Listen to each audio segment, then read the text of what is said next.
Voltamos com o Aspuv Debate, que hoje traz para você esclarecimentos sobre o FUNPRESP. Estamos aqui conversando com o Rolando, da Fasubra, e com o Eli, aqui da Gestão de Pessoas, aqui da Universidade Federal de Viçosa.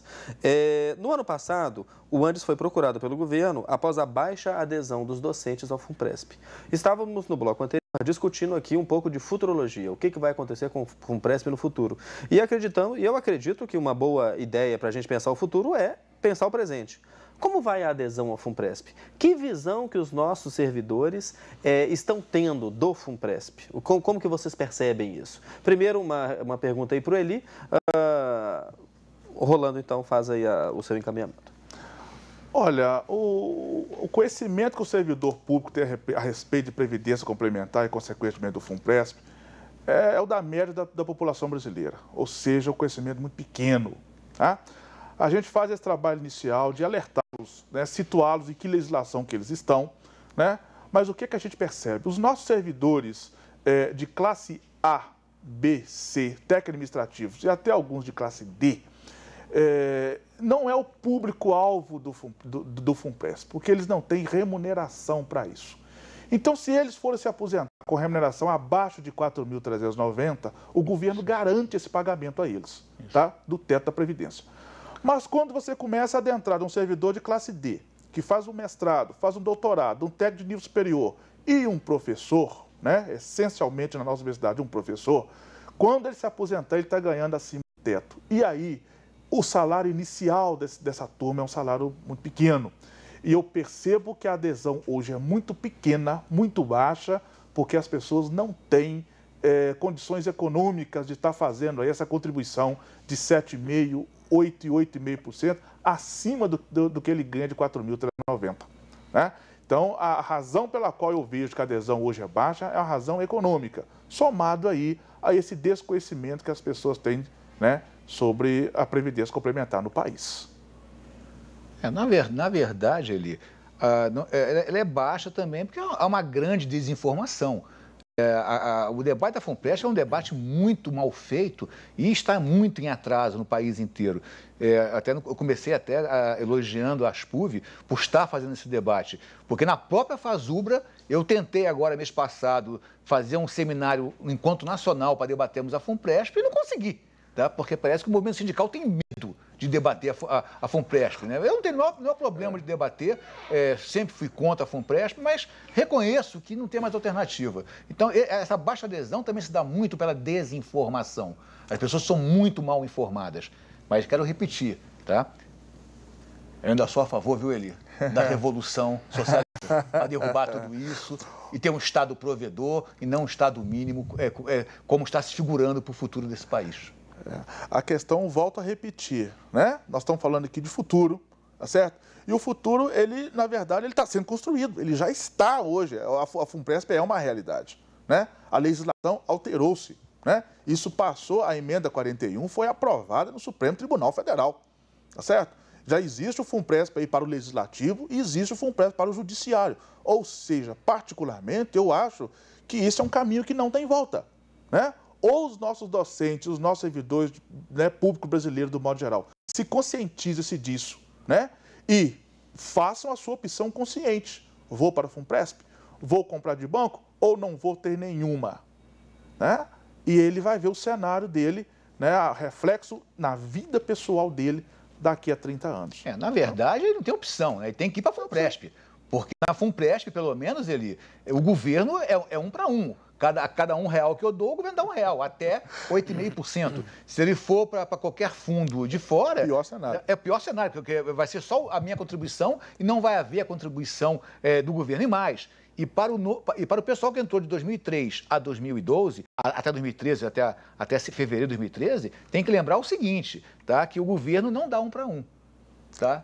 Os alternativos é só o servidor que dá, não tem 1 para 1 para os alternativos. E até Rolando, o Marcelo, nosso público do modo geral, suponhamos que um servidor que esteja abaixo do teto. Então, para ele, o governo vai garantir o máximo 4.390. E ele ganha no serviço público hoje 3.500. Mas ele resolve, por decisão própria, entrar no FUNPRESP. Eu quero entrar no FUNPRESP. É possível? É possível ele entrar. Só que no caso dele não tem contrapartida do governo. Né? Porque o governo já garante ele ao máximo de 4.390. Então, se o governo já garante isso, e vai entrar no FUNPRESP, então, como um mero investimento que ele vai fazer em termos de previdência complementar, tá certo? Mas é possível, sim, a qualquer um de nós, né? Recomendável? Particularmente, eu acho que não, né? Mas, para ele precisa saber dessa história também, que não é vedada a ninguém. Não esquecendo que o participante alternativo, o pessoal de 2003 a 2013, até um dia antes da promulgação da lei, 12.618, esse pessoal não tem 1 para 1. Deixar isso muito claro. Só tem contribuição. Só tem contribuição dele, não tem a do governo, tá? Isso tem que deixar muito claro. O que eu falo, o que falta na FUNPRESP é informação, tá? E até porque eu acho que essa informação é dada porque o pessoal vai perder o sono durante 35 anos, ou durante toda a sua vida, né? Porque mesmo que viva bem, não pode viver muito depois de aposentar, porque o dinheiro também acaba, né, Eli? Aí o dinheiro acaba, é 4.390. Se o servidor ou o meio sindical, do modo geral, ficar achando que o FUNPRESP é um lobo mau, né? Que está aí, está prestes a engolir a vovozinha, as pessoas precisam entender o seguinte, ele já está aí. E aí a questão é o seguinte, existe um caçador para matar esse lobo mau? Não. Né? Essa é a realidade nossa dos próximos 10, 15, 20, 50 anos. E o governo quer, volta a repetir, que esse fundo seja tão rico quanto sejam os outros fundos do país. Né? Se for rico, ele vai ter dinheiro suficiente para complementar a aposentadoria dos nossos servidores? Sim. Né? Pode acontecer algum desastre no meio do caminho aí, de má gestão, de má gerência, de interferência política. Não temos condição de dizer isso agora. Né? A questão é exatamente essa. Particularmente, eu não acredito nesse cenário, não. A previdência privada no Brasil, né, está sendo feito um grande trabalho para que ela cresça, mas a gente percebe que não cresce porque o trabalhador não tem renda suficiente para investir nisso.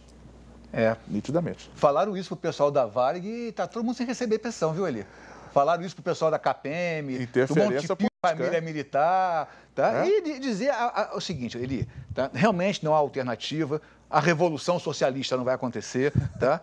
E, agora, só que as pessoas têm que ter consciência de uma coisa, é sistema de contribuição. Eu sei quanto eu pago, eu não sei depois quanto eu vou receber por mês, porque é definido a mensalidade, mas não é definido o meu ganho no final. E além disso, tá? Eu não posso viver muito. E além disso, eu não posso adoecer. E além disso, eu não posso me acidentar. Ou seja, eu não posso mais nada na minha vida. Eu tenho que me aposentar e morrer logo, senão o dinheiro acaba. Tá? Então, deixar isso bem claro, porque senão a coisa fica meio solta, né? Achando que é o melhor dos mundos, e não é. É o pior dos mundos e devemos isso ao governo Fernando Henrique Cardoso e ao governo Lula.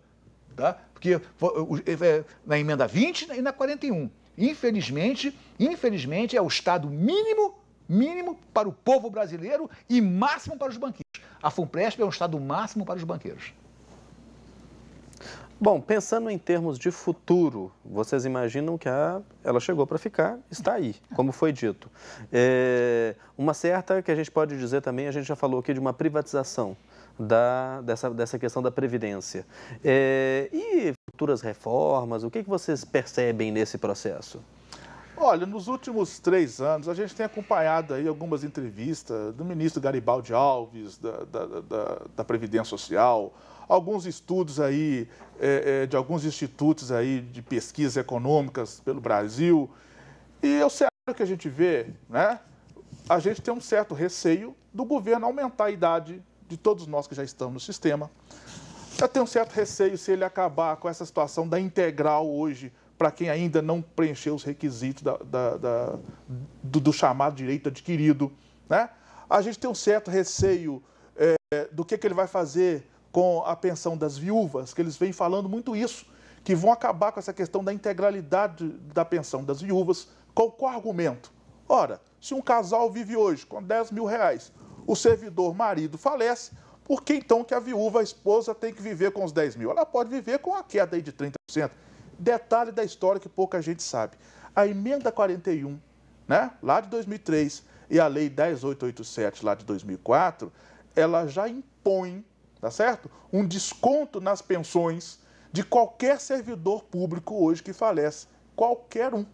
Então, se o servidor, um docente, aposentou como titular lá em 92, lá no início do RJU, tá certo? Esteja aí vivinho da Silva até agora, e agora ele falece, quando a viúva dele vai lá na nossa gestão de pessoas, senta-se lá na parte de pensão e vai conversar com os nossos servidores, ela fica sabendo ali no ato de que a pensão dela vai sofrer um corte de 30% no que ultrapassa esse teto, né? Esse número mágico de 4.390.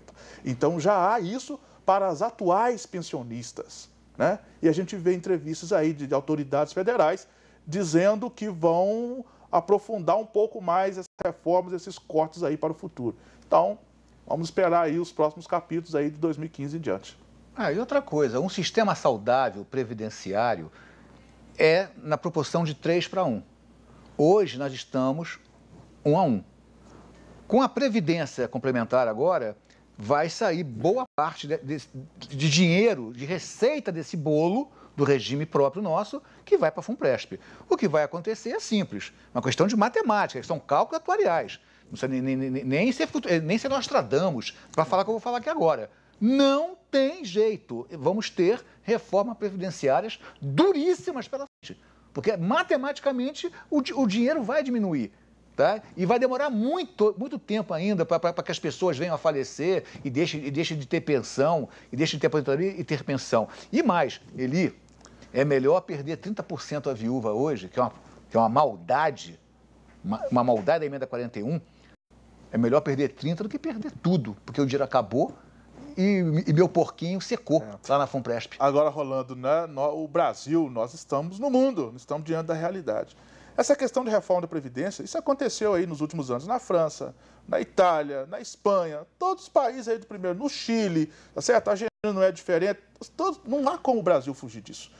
Cada vez que a gente vê uma reportagem na televisão, o IBGE está calculando que a expectativa de vida do brasileiro está aumentando, tá certo? Né? Nas entrelinhas está sendo dado, olha, o povo está vivendo mais, está se aposentando muito jovem, e esse debate vai mesmo chegar à nossa realidade. Não há como a gente fugir disso, não. Agora, como que o movimento sindical, como que o servidor público brasileiro vai enfrentar isso? Porque se enfrentar da mesma forma como enfrentou em 2003, seremos derrotados nitidamente, né? O capital, no final, né, o capital sempre vence.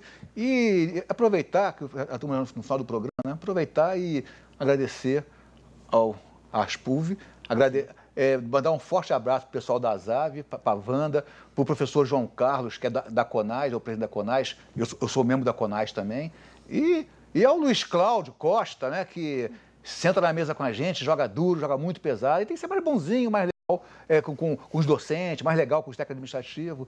E um abraço a todos de Viçosa. Deixar aqui, né, aberto a nossa Pró-Reitoria de Gestão de Pessoas lá, estamos lá para tirar dúvidas de qualquer docente nosso aí, os técnicos administrativos também, que a gente faz um apelo, né? Se preocupem com esse tema de previdência, né? É a nossa vida que está em jogo, tá certo? E não basta aposentar e achar que minha vida está feliz pro resto do mundo, não, porque a realidade, né, está aí presente, vocês estão na nossa folha de pagamento, legislação atrás de legislação todos os dias. Não há como fugir disso. Só um detalhezinho que ele não mencionou, que eu disse, ele é muito otimista. Ele esqueceu de dizer que na França os fundos quebraram, no Chile os fundos quebraram, na Argentina quebrou e também quebrou nos Estados Unidos, todos os fundos de pensão. Bom, gente, eu agradeço, Eli, agradeço, Rolando. Com certeza, todo esse debate que tivemos trouxe aí informações que os nossos professores terão mais capacidade agora, subsídios para tomar suas decisões. Esse foi o ASPUV Debate. Continue participando, dando suas opiniões e sugestões em nosso fórum virtual. Lembramos que no dia 22 de outubro, às 16 horas, haverá na sede social da ASPUV um bate-papo entre os sindicalizados sobre todos os pontos que debatemos neste programa. Fique ligado, sua participação é muito importante para garantirmos uma melhora das condições de vida da comunidade e do trabalho acadêmico realizado na UFV.